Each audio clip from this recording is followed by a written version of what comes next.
Joining us now is commentator and host of the To Die For Daily podcast, Kinsey Schofield. Kinsey, thank you so much for joining us. America has a new president and his name is Donald Trump, and celebrities, would you believe it, are getting around him. Kid Rock, who performed at his inauguration event over the weekend, spoke about how since Trump secured the Oval Office in November, Hollywood has seemed to embrace him as the nation's leader. What do you make of this? Regarding Trump's win, Kid Rock told Fox News there's just this overwhelming sense, you've heard it a million times, that America's back. I've recently seen Mel Gibson talking about him. I certainly believe always when you feel like you're on the winning side, there's a little bit more confidence when it comes to sharing your feelings politically.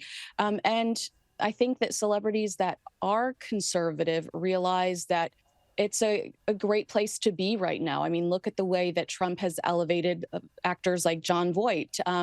Trump lifts them up. So I think that people are now feeling less frightened in this town. You mentioned Jon Voight. Well, he, along with Sylvester Stallone and Mel Gibson, were made special ambassadors to the, as Trump says, great but very troubled place, Hollywood, California.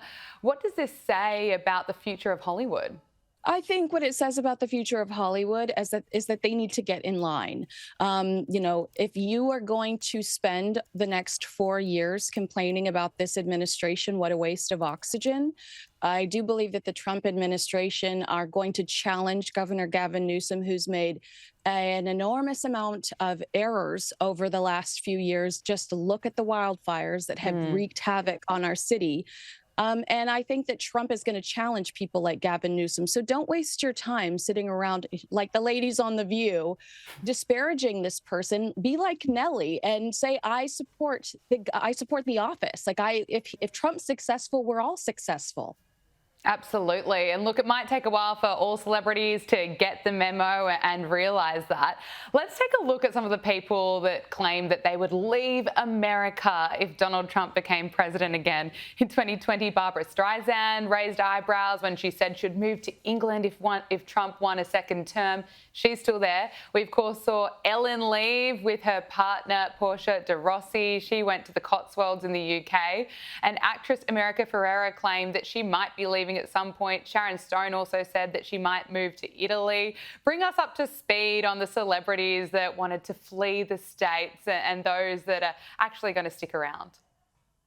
I think America Ferrera and Ellen are potentially the only ones that have spoken out against Trump that no longer live here. Sources close to Ellen say it really wasn't Trump. She was kind of driven away by the bully allegations that she was haunted with over the last few years. But Miley Cyrus, think about all of the names of the people. I believe Amy Schumer, the comedian, said she was going to flee. Literally, no one has fled. Maybe America Ferrera, but everyone else is living happy and healthy in the United States of America. And just look at the action in Washington, D.C. There's so much energy, there's so much optimism, and really Melania Trump looked absolutely incredible at today's inauguration. What's been the reaction to her appearance? Yeah, everyone loving the cap that she wore. It actually reminded a lot of people of the outfit she wore when she went to meet with the Queen in the UK. I think that I feel so bad for Melania because the mainstream media, the fashion magazines, they're all so cruel to her. She's one of the most beautiful people in the world, and she's handled it all with such grace. The reaction online was primarily positive to her wardrobe, but I do think that with this upcoming administration, I'm hoping that people are kinder to Melania, who's never fought back and really never set a foot wrong when it came to being the first lady. I suspect that they will, you'd think if you're a human being that you would treat her differently, you'd treat her the same, because the treatment of how she was treated compared to, say, Jill Biden, it's unbelievable. I want to talk to you about TikTok. Over 170 million American users were unable to access TikTok on Saturday night, with the app displaying a message that it would be offline until further notice. Now, the Biden administration signed into law that required the Chinese Communist Party affiliated TikTok parent corporation ByteDance to divest from the company in April or face a shutdown in the United States. And the Supreme Court upheld the law. Now, users were greeted with a new notification that the app had resumed service as a result of President Trump's efforts. So this is no doubt making influencers happy that they have TikTok for now. That's right.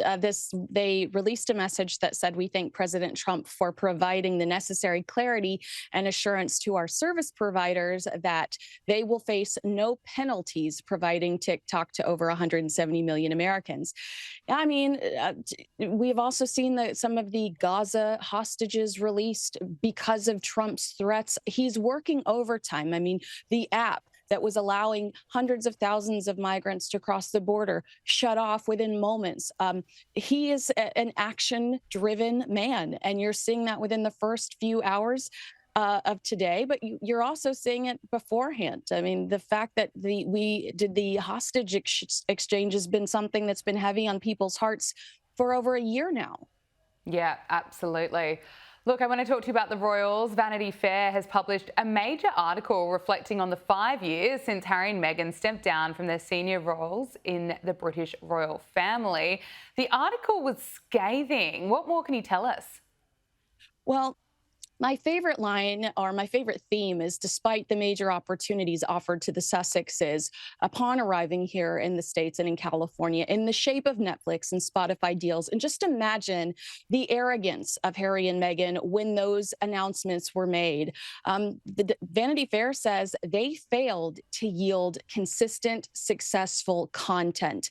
I think professionally, this is the biggest blow to Harry and Meghan. There are some gossipy parts about Meghan potentially shopping a post-divorce book to publishers. I mean, of course, that is shocking.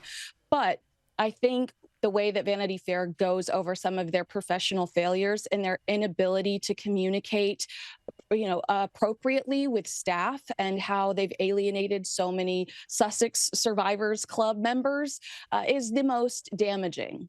It'll be interesting to see what the next 5 years holds for them, because it's really hard to find anyone who's a fan of Harry and Meghan.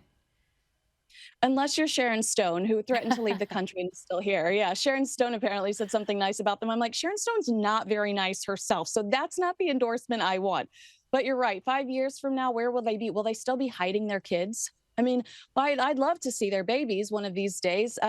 Where will they be? Meghan might get that book deal, the post-divorce book deal. We'll have to wait and see. Watch this space. Commentator and host of the To Die For Daily podcast, Kinsey Schofield, thank you so much for joining us on Power Hour. Great to talk to you. Thanks.